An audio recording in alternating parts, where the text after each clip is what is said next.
Hi, and welcome to the Existential Coach. So, tomorrow night is New Year's Eve, December 31st, 2022. And this episode, I thought I would talk about New Year's resolutions, but more than the resolutions themselves, the idea of seeking newness. And how, at different points in our life, we seek something, some form of change, some form of new experience, or newness, as I'm calling it. And we do this for a number of reasons. But what those reasons are not always as clear as we may think. So, for example, if we were all to spend an evening together on December 31st and to celebrate the ball drop in New York, for example, or to celebrate the coming new 2023 year, we would most likely have different ideas of what this newness is going to be like. And we would be together in a room and we would share in this experience, feeling that we are all taking a step into this new year, and we're doing this together. And on this occasion, we would be together. We would be cheersing the new year, celebrating the potential, the unknown, perhaps hoping for change, perhaps requiring or even demanding change. But as we start to quiet ourselves, and as the night goes on, and the celebration settles or wanes, we find ourselves thinking about, well, what is it that I am seeking? What is the newness that I am seeking? And we move from one year to the next, from one decade to the next, and we ask ourselves, what is this newness that I am seeking? And as time passes, the event of change starts to recede. So the way in which I remember different New Year's Eves, it's interesting at this point in my life because, oddly, one of the most vivid New Year's Eve experiences I have is when I was in my very early teens. I was at my grandmother's. I was up late by myself, and I was copying music, the theme from The Entertainer. And I was by myself. I was, at that point, just wanting to become a musician. It was very, very early on. I don't even think I started playing an instrument at that point. And I've often wondered, why is it that such a quiet moment would be one of the most vivid in my mind in terms of the new year? And I don't remember what year it was. Well, as I kind of think through this process now, it occurs to me that I was really on the precipice of newness. I was on the precipice of what would ultimately become a music career. And it was a kind of ceremony or ritual or event that I could look back and say, okay, here I am, or here I was, thinking about imagining this newness, this thing called being a musician. And I was embarking upon it in some way. I was hoping to closen myself to this experience by copying out this music, by in some way eliciting from the music a kind of connection that would put me on the track of becoming this, what was only at that time an idea. And so I very much sought the newness. And I wonder if what stood out for me about that experience was not the night. It was just me by myself. but that me by myself in that moment was very much on the precipice of this change, of this newness in my life. And when I think about other New Year's Eves and how they have either rolled into one another or just been forgotten, the single distinguishing factor is what is going to become. In other words, I became a musician, which then, perhaps in retrospect, turned that night into something more meaningful. Now, what this does is it kind of inverts the notion of change, of choosing change, of choosing, our outcomes. It inverts the notion of the destiny, the universe, fate, and all these things. Because what it does is it says there's a variety of things that are occurring in our lives. We're doing a variety of different things. But then something happens. You meet somebody, you make a connection, in my case, you get an instrument, you start to play, you meet a bunch of people, a whole bunch of things, a rich tapestry of things fell into place that I could then look back and say, that New Year's Eve by myself was significant. Yet, had I not ventured into music and had that life in music, would that New Year's Eve have mattered? And this raises what's, to me, a very interesting point in terms of how we look at our lives and do so in a way that tends to be in a linear storytelling, i.e. I'm a person going through a series of events that I'm going to try and overcome, which means like a movie, you press play and it plays forward. But what I'm suggesting here is that in seeking the newness, we don't know what is new yet. And by that, I mean we don't know what will be constituted later as having significance. So why does this matter? Well, one of the things about trying to understand our lives before we live them is we are then bounded to what we know now, which means we are unfree, which is to say we are controlled within the limitations of our current situation. Yet if we seek newness, then does it follow that we seek not only the ideas and the ideals or the aspirations and so on, but we seek the experience of newness in and of itself? If this is the case, if we can look at newness as a kind of virtue unto itself, that to ascribe to something is to then become something, yet what we are seeking is the becoming, the transformational processing of life, not as a linear experience delineated over, let's say, time, but as the experience of experiencing, which may sound like a bit of an awkward phrase. And all I mean by that is that insofar as we create the object of our reality within a narrative, i.e. I do things, I achieve things, I overcome, heroic narratives and all the rest of it, these are objects, or these are ideas that I'm referring to as objects. They're conceptual frameworks. And these conceptual frameworks have within them embedded values. So, for example, the hero journey has an embedded framework of let's say the successful hero or the tragic hero, whatever it is, but there is some form of transformation that is imprinted within that narrative. Now, what that means is if we are staying within those narratives and we're repeating those kinds of narratives, then we're not actually moving into anything new.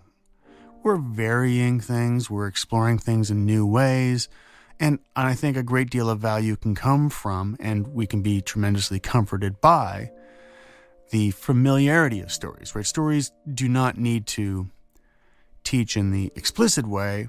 They can teach in the implicit way, which is to say they can create a sense of continuity to our lives that can transcend time. So stories can be handed down, for example. We can learn the history. We can celebrate cultural rituals and so on, all of which carry us through the becoming of our life and the ending of our life, the reality of existence as something that we experience, but then are a part of a broader experience. So when we think about having New Year's resolutions, for example, I'm going to, lose weight, or I'm going to spend less money, or I'm going to drink less, or I'm going to take some courses, or finally go to yoga classes. We'll notice that these are all delineated within our way of thinking in our society, which is, to a large extent, a kind of procedural way within a model of efficiency. So if we're unhappy, we should do things in a more efficient and effective way. Now, efficient just means, obviously, we're going to be spending less and getting more, and effective means we're getting more bang for our buck. So they fundamentally are operationalized in the same way. So if I need to have a New Year's resolution, I need to pick things that I can measure. I can pick things that I can say, well, if I lose weight, I'll know because I can stand on a scale and it'll tell me if I've lost weight. If I go to yoga classes, I can tell because I can, mark in my calendar when I go and all the rest of it. And if I'm going to spend less money or drink less or all these kinds of things, again, these are all easily trackable things. But as I was saying earlier, what this does is it means we are now within a system of understanding our future, which is actually predicated upon a structure of understanding our lives that is itself not new. So an argument can be made that these New Year's resolutions are in fact not new. They are old year resolutions. They are repeated. They are taken out again and tried again, but not really resonating with us. So when I'm talking to people about it and the build up towards this evening where we will make these New Year's resolutions, I hear people talk in terms of, well, I'll do it then, and I'll do this, and then I know every year I do the same thing, and too much of this during this season, and I'm going to change it in January. This does not exactly strike me as the voice of somebody who's thinking about transformation. This does not exactly strike me as the expression of transformation.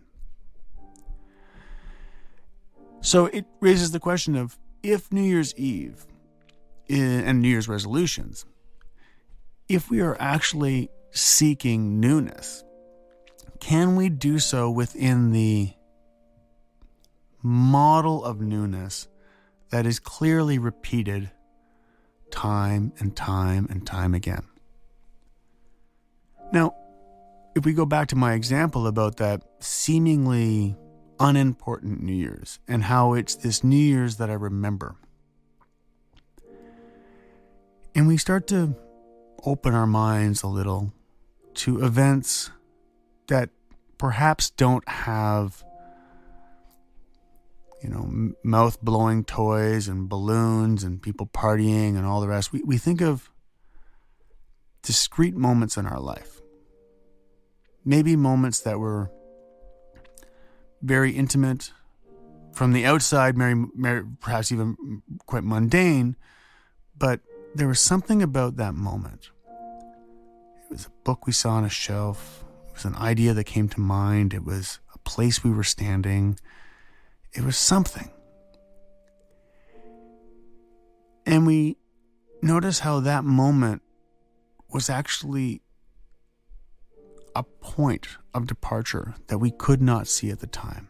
We could not see it as being so foundational to our transformation. Because in that moment, we were just experiencing something. There was no great celebration about it. There was no great hurrah. It was just this moment. It was just a chance. And I don't know what it was about that moment for me other than I can say I felt very much like I was connecting to something, that I was a part of something, even though nobody was there. And I wonder if a part of this seeking of newness is seeking connection in a way that has to do with authenticity.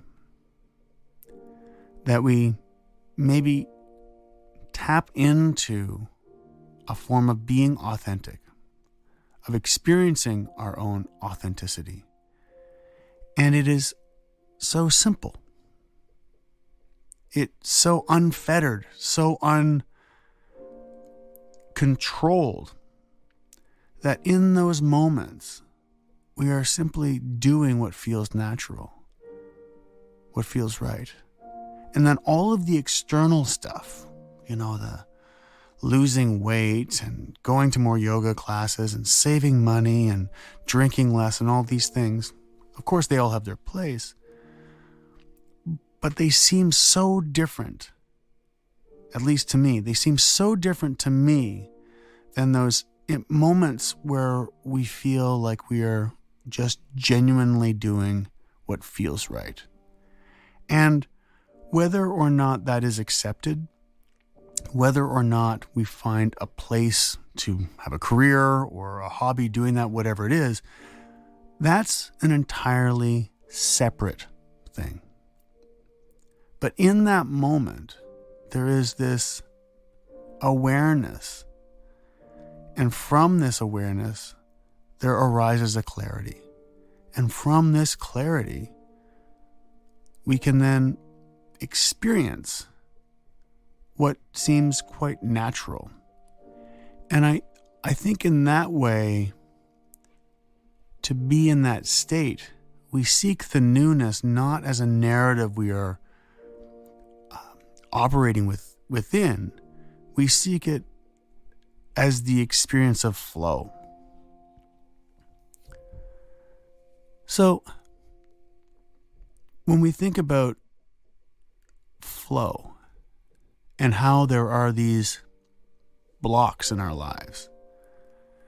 So, for example, we're drinking too much, we're spending too much. We're not going to yoga, and we're gaining weight. We're doing whatever it is that the resolution is going to address. Well, I wonder if that part of us is not something we should try and get rid of. I wonder if that part of us, the part that wants to eat high-calorie food, the part that wants to skip the yoga class, the part that wants to have an extra drink, the part that wants to buy that thing, charge that thing. I wonder if the resolution shouldn't be about trying to get rid of that part, trying to control and be more efficient with that part, manage and control and define what's right or wrong for that part. What if the New Year's resolution can include that part completely? So what is that voice or that part of ourselves fundamentally doing? Well, it seems to be saying, I don't want to follow these rules. I don't want you to tell me I can't eat an extra calorie blah, blah, blah thing, or I can't have an extra drink, blah, blah, blah, debt, blah, blah, blah, all this. I don't think, and I don't want you to tell me what to do. I relate to that voice. I'm not a big fan. In fact, I'm not a fan at all of being told what to do. And people will say, well, you have to. I mean, that's how can you exist? You have to be told what to do. And that's an interesting paradox, that in order for us to be free in our lives, we need to be told what to do. And that's essentially what the argument is, right? The argument is you have to do other things that people want you to do, and you have to get through it, and you have to manage it, and you have to put up with it, and then later on you can do what you want to do, but you have to do that. And so that's the argument, which is not a great argument. And what it does is it creates this very myopic way of understanding our own freedom, which disenfranchises us from our own authenticity and creates this, I would say, pathology, kind of narrative pathology that disorganizes our inner balance, which includes the voice that wants to push and rebel and the voice that wants to, create and order. And by creating a schism as to who can operate and be in control, in other words, by creating this bias towards being efficient and having good goals and achieving things in increasing stages of success, we are actually imposing a form of alienation upon ourselves that creates this quote-unquote maladaptive part of our own experience that seeks to eat the high-calorie food, have the extra drink, spend the money, blah, blah, blah. And if we don't listen to that voice, if we don't appreciate the richness of that voice, then we are fragmented within ourselves. And so, in an interesting way, we can see how the kinds of expressions we have about our future, as an example, the expressions we have through New Year's resolutions. And we can see how, if they do not include this flamboyant, rebellious part of ourselves, then they will be insufficient to acknowledge the broader experience of ourselves more holistically, and as a result, we will not be able to experience the kind of flow where all dimensions of our own being are apparent, engaged, and present. Now, you might be wondering, this is a pretty strange podcast about New Year's resolutions. It is, until we start to notice that it's strange because the pattern that we're used to seeing, the narrative that we're used to hearing, is so fixed that anything that challenges that notion of what a New Year's resolution is seems odd. But really, what have I said? I've said that I had an experience, and I'm reflecting now, I'm 50 and I'm reflecting back. I've had an experience on a New Year's Eve that was seemingly unspectacular. It was a quiet night at my grandmother's. I was up alone. I remember on the TV the ball being dropped in New York City, and I was there at the precipice, which I could not have known, of a music life, of a music career. And it became this moment. And I'm not even saying it's specifically about music, but I certainly wasn't saying I'm going to do certain tasks. I wasn't saying I was going to do X number of this and X number of that. There was something about that moment that was, you can almost say it was something about that moment that was almost mystical. But only because of the events that happened after. Only because of the uncertainty, the ambiguity, the chaos, and what would emerge after. Soren Kierkegaard has this line, I'm paraphrasing, but it's from his journals, and it's, life is lived forward but understood backwards. And we can convince ourselves, that manager part can convince ourselves that everything is going to be organized and efficient, and we want to have 6 of this and 7 of that because 6 and moving to 7 shows that we're developing. We want to, if we did 10 push-ups, we want to be able to do 20 push-ups. If we've lost this amount of weight, we want to lose that, whatever it is.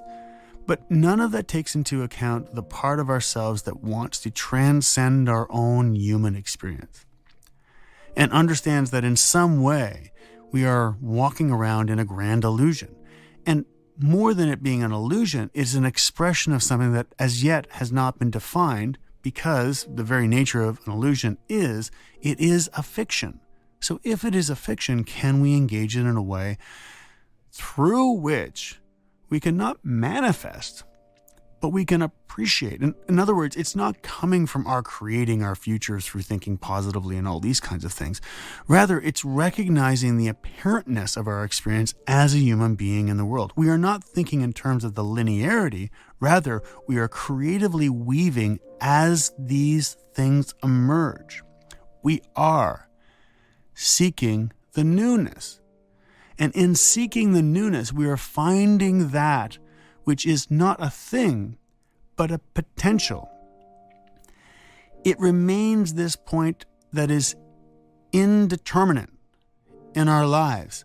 And by leaving it, or I shouldn't say leaving it, by acknowledging that it is this indeterminate aspect of our lives, it is not fixed into a thing, an idea, a concept, an object, and so on. Like I was saying earlier, it becomes potential. And that very much, at least in my mind, very much resonates the part of our being that wants to say, I don't want to eat the low-calorie this. I don't want to have fewer drinks. I don't want to, I want to buy things and put it on debt. But what happens is, as we start to release that aspect of our own being, the idea of having an extra drink or eating a calorie thing or a debt thing or whatever it is, it starts to become absurd.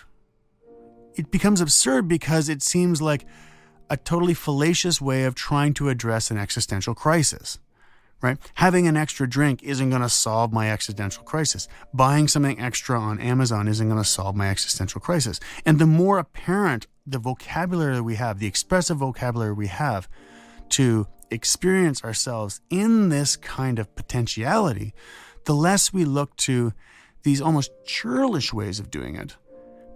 Not because there's anything wrong with them, not because they're bad, but because they're insufficient. They won't actually truly express the indeterminacy of this potential. Because there's a radical aspect of ourselves that seeks to challenge. It seeks to challenge the measured ways in which we understand our own experience. And without them, without that confronting of these measured ways, of these restricted ways, we would never be able to understand beyond what we already know. So, as we move to New Year's Eve, and as I think about this idea of a New Year's resolution, and as I explore this idea here with you, I'm left with this notion that I don't want to have a plan for next year. I want to be present for next year. I want to take chances. I'm not talking about jumping from a plane, although maybe somebody wants to do that. I'm talking about I want to embrace the aspect of myself that does want the extra this and the extra that, but I want to do it in a way that actually honors this rebellious aspect of who I am, this transgressive aspect of who I am, and seeks to, within that, find that which I cannot know. So I cannot know what my resolutions are. I cannot achieve them. I cannot accomplish them. I cannot put them down on a piece of paper and say, yes, I have done it. So the resolution this year is no resolution at all. So, as always, thanks a lot for listening, and you can find me at JordanO'Connor.com. Other than that, bye for now.